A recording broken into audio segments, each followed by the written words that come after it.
अक्सर आपने देखा होगा कि ट्रेन के सफ़र के दौरान यात्री दो मुद्दों पर ज़रूर बात करना पसंद करते हैं, एक धार्मिक, दूसरा राजनीतिक। मेरे साथ भी एक बार ऐसा हुआ कि मैं प्रयागराज से कानपुर जा रही थी और मेरे कंपार्टमेंट में धर्म और जाति पर बहुत ज़ोर शोर से बातें हो रही थी।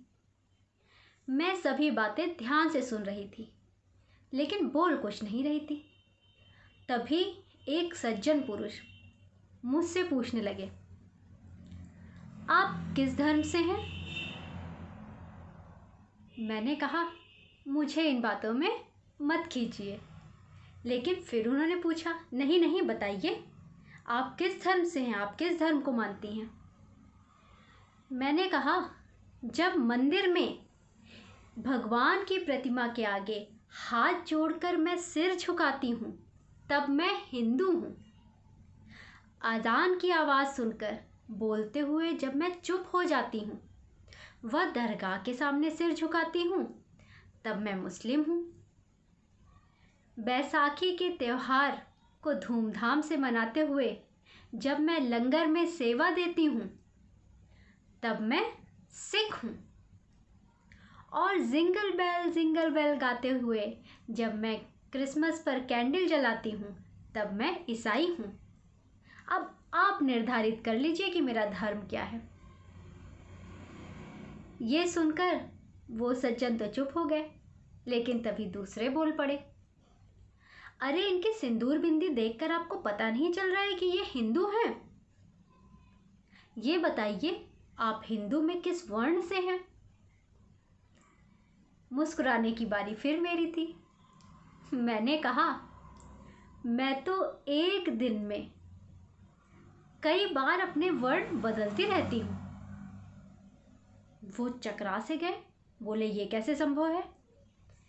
मैंने कहा, जब मैं किसी को ज्ञान देती हूँ या समझाती हूँ, तब मैं ब्राह्मण बन जाती हूँ। जब मैं किसी के अधिकारों की रक्षा करती हूँ, तब क्षत्रिय बन जाती हूँ।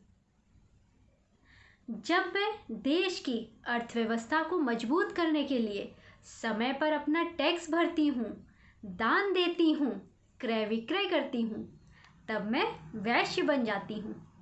और सेवा भाव के साथ जब मैं किसी की सहायता करती हूँ, तब मैं शूद्र बन जाती हूँ। मैंने कहा, आपने गोस्वामी तुलसीदास जी द्वारा श्री रामचरितमानस में जो लिखा गया है, परहित सरिस धर्म नहीं भाई, पर पीड़ा सम नहीं अधमाई, ये सुना ही होगा, जिसका अर्थ है कि परोपकार से बड़ा कोई धर्म नहीं है और दूसरों को कष्ट देने से बड़ा कोई अधर्म नहीं है। मैं तो बस इसी को मानती हूँ और इंसानियत को सबसे ऊपर रखते हुए हमेशा सबकी मदद करने की कोशिश करती हूँ, सभी के चेहरों पर खुशियाँ बिखेरने का प्रयास करती हूँ। यही मेरा धर्म, यही मेरी जाति। ये सुनकर जो धार्मिक विमर्श चल रहा था मेरे कंपार्टमेंट में, वो एकदम शांत हो गया और पूरे कंपार्टमेंट में शांति ही शांति छा गई।